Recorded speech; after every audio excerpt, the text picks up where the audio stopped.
Hello everyone, welcome to my channel. और आज हम करेंगे चैप्टर 7 फ्रैक्शंस का एक्सरसाइज 7.4 से क्वेश्चन नंबर 2 एंड 3। तो चलिए शुरू करते हैं।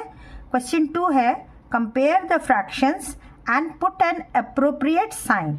यहाँ पर कुछ फ्रैक्शंस गिवन है, उन्हें पहले कंपेयर करना है और साइन लगाना है इनके बीच में कि ग्रेटर है, स्मॉलर है या इक्वल है। तो चलिए देखते हैं ए पार्ट। ए पार्ट है 3/6 एंड 5/6। ये मैंने क्वेश्चन नंबर 1 में भी बताया है कि कंपेयर कैसे करते हैं। पहले तो आपको देखना है कि ये दोनों फ्रैक्शंस लाइक है कि नहीं। ये दोनों फ्रैक्शन लाइक है, क्यों? क्योंकि इन दोनों के डिनोमिनेटर सेम है, और जो अगर डिनोमिनेटर सेम होते हैं तो वो फ्रैक्शन लाइक होता है। और लाइक फ्रैक्शंस में इजी क्या है कि आपको सिर्फ न्यूमरेटर देखना है। न्यूमरेटर जो बड़ा होगा वो वाला फ्रैक्शन बड़ा होगा, और जिसका न्यूमरेटर छोटा होगा वो फ्रैक्शन छोटा होगा।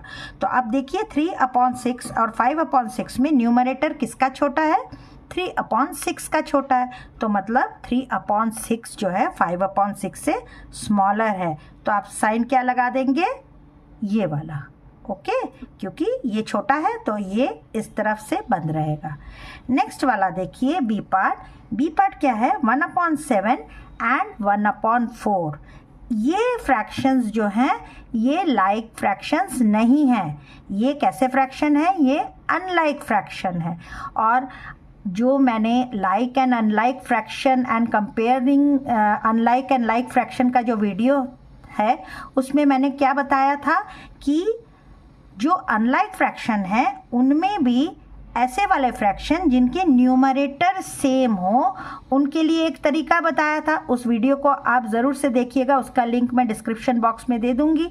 फिर से मैं बता देती हूँ, जो अनलाइक फ्रैक्शन होते हैं लेकिन न्यूमरेटर सेम होते हैं तो उनमें रूल क्या है कि जिसका डिनोमिनेटर बड़ा होता है वो वाला फ्रैक्शन एक्चुअली छोटा होता है। अगर आपको इस तरह से नहीं समझ में आ रहा है तो आप इसको एक फिगर से भी देख लीजिए। एक होल है, ये मान लीजिए एक चॉकलेट है और दोनों साइज चॉकलेट के एक बराबर है, लेकिन इस चॉकलेट के मैंने 7 हिस्से कर दिए और इस चॉकलेट के मैंने 4 हिस्से किए हैं, और मैंने एक बच्चे को दिया इसका एक पीस और दूसरे बच्चे को दिया इसका एक पीस। तो किस बच्चे को ज़्यादा मिला है? ऑब्वियसली 1/4 वाला जो बच्चा है उसको ज़्यादा मिला है, उस वाले चॉकलेट से उसको ज़्यादा पार्ट मिला है, क्योंकि ये पीस देखिए है तो 1 लेकिन इससे तो ज़्यादा चौड़ा है ना।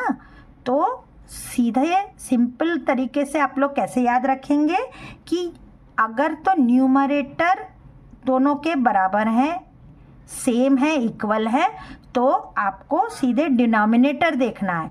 जिसका डिनोमिनेटर बड़ा होगा वो वाला फ्रैक्शन एक्चुअली छोटा होगा। ओके, इसको आप इस तरह से करेंगे। अब नेक्स्ट पार्ट आ जाइए। नेक्स्ट पार्ट क्या है? 4/5 एंड 5/5। ये भी लाइक फ्रैक्शन है। तो क्या करना है? सिर्फ न्यूमरेटर देखिए, न्यूमरेटर किसका बड़ा है? 5/5 का बड़ा है, तो ये वाला फ्रैक्शन बड़ा होगा। ओके, नेक्स्ट देखिए, ये है 3/5 एंड 3/7। ये बिल्कुल इस जैसा ही है। इसमें है तो ये अनलाइक फ्रैक्शन, लेकिन इनके आप देखिए न्यूमरेटर सेम है। और मैंने क्या बताया है? जिनके न्यूमरेटर सेम होते हैं उनमें आप सिर्फ डिनोमिनेटर देख लीजिए। जिसका डिनोमिनेटर बड़ा होगा वो फ्रैक्शन एक्चुअली छोटा होगा। तो 3/7 इज लेसर देन 3/5। 3/5 जो होगा वो बड़ा होगा। Okay, understood? चलिए अब क्वेश्चन नंबर 3 करते हैं। क्वेश्चन 3 क्या है? Make 5 more such pairs and put appropriate science. जैसे आपने क्वेश्चन 2 किया था ना, बिल्कुल वैसे ही आपको अब अपने आप से कुछ फ्रैक्शंस लिखने हैं और उन्हें कंपेयर करना है। तो मैंने आप लोगों के लिए ये 5 फ्रैक्शंस लिख लिए हैं। अब बस हम उनको कंपेयर करते हैं। तो पहला फ्रैक्शन क्या है? ए पार्ट 3/7 एंड 3/11। ये कैसा वाला फ्रैक्शन है तो अनलाइक फ्रैक्शन, लेकिन इनके न्यूमरेटर सेम है। तो जहाँ न्यूमरेटर सेम होते हैं तो हमने क्या करना है, हमें डिनोमिनेटर को देखना है। जिसका डिनोमिनेटर बड़ा होगा वो वाला फ्रैक्शन एक्चुअली छोटा होगा। ओके, नेक्स्ट पार्ट देखते हैं, B part. B is 6/8 and 3/8। 6/8 और 3/8 कैसा फ्रैक्शन है, ये है लाइक फ्रैक्शन। और लाइक फ्रैक्शन में क्या है, जो न्यूमरेटर छोटा है वो फ्रैक्शन भी छोटा है। ये तो बिल्कुल सिंपल काउंटिंग नंबर्स की तरह। तो अब इसमें कौन बड़ा हुआ, 6/8 इज बिगर, क्योंकि 6 3 से बड़ा है। ओके, नेक्स्ट पार्ट देखिए, सी पार्ट। 1/9 एंड 5/9, ये भी लाइक फ्रैक्शन है और इजी है।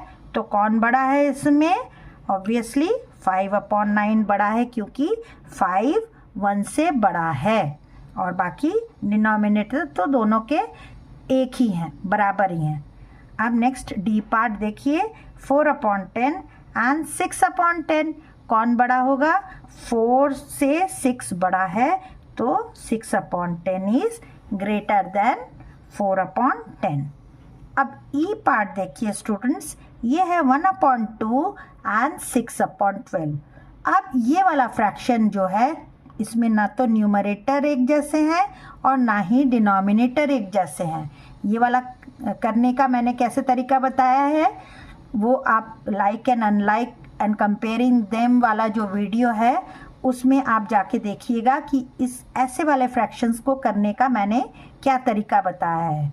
वो उसका लिंक मैं डिस्क्रिप्शन बॉक्स में दूंगी। फिर से मैं बता देती हूँ, ऐसे वाले जब फ्रैक्शंस आए तो सबसे अच्छा क्या है, आपको डिनोमिनेटर्स का एलसीएम लेना होगा।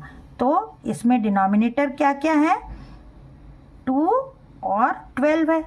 ओके, अब इनका हमें एलसीएम लेना है। एलसीएम लेना याद है ना, आपने क्लास 5 में भी किया है। तो क्या करते हैं, कॉमन फैक्टर्स पहले निकाल लेते हैं। 2 1 2 और ये हो गया 6। अब 1 और 6 में तो कुछ कॉमन है नहीं, बस 6 से ही हम सीधे इसको डिवाइड कर देते हैं। तो हमारा एलसीएम क्या आ गया, LCM is 2 × 6 which is equal to 12। Okay, अब क्या करना है हमें, अब 1/2 को हमें क्या बनाना है, 1/2 को हमें पहले यहाँ इक्वल टू का साइन लगा देंगे और यहाँ इसको डिनोमिनेटर हमें 12 बनाना है। 1/2 को 12 बनाना है, जैसे हम इक्विवेलेंट फ्रैक्शन नहीं बनाते थे वैसे ही। अब 2 कब 12 बनेगा, जब हम न्यूमरेटर और डिनोमिनेटर दोनों को ही 6 से मल्टीप्लाई कर दे। तो क्या बन गया, ये 6/12 और ये वाला तो पहले ही 6/12 है। इसको तो अब चेंज करने की ज़रूरत नहीं है क्योंकि ये तो मल्टीप्लाइड बाय 1 है। अब आप बताइए, 1/2 बिकम 6/12 और यहाँ पे पहले से ही 6/12 है। तो अब 1/2 की जगह हम क्या लिख सकते हैं, 6/12, बॉक्स बन गया और यहाँ 6/12। तो ये एक्चुअली दोनों क्या हुए, दोनों इक्वल हो गए। तो हमें यहाँ पर क्या साइन लगाना चाहिए, हमें लगाना चाहिए इक्वल टू का sign. Okay, I hope students आपको ये समझ में आया होगा। अगर आपको कुछ पूछना है तो आप कमेंट सेक्शन में पूछिए और मेरे चैनल को सब्सक्राइब नहीं किया है तो चैनल को सब्सक्राइब कीजिए, लाइक कीजिए, शेयर कीजिए और नेक्स्ट क्वेश्चन के लिए देखते रहिए मेरा चैनल। तब तक के लिए गुड बाय स्टूडेंट्स।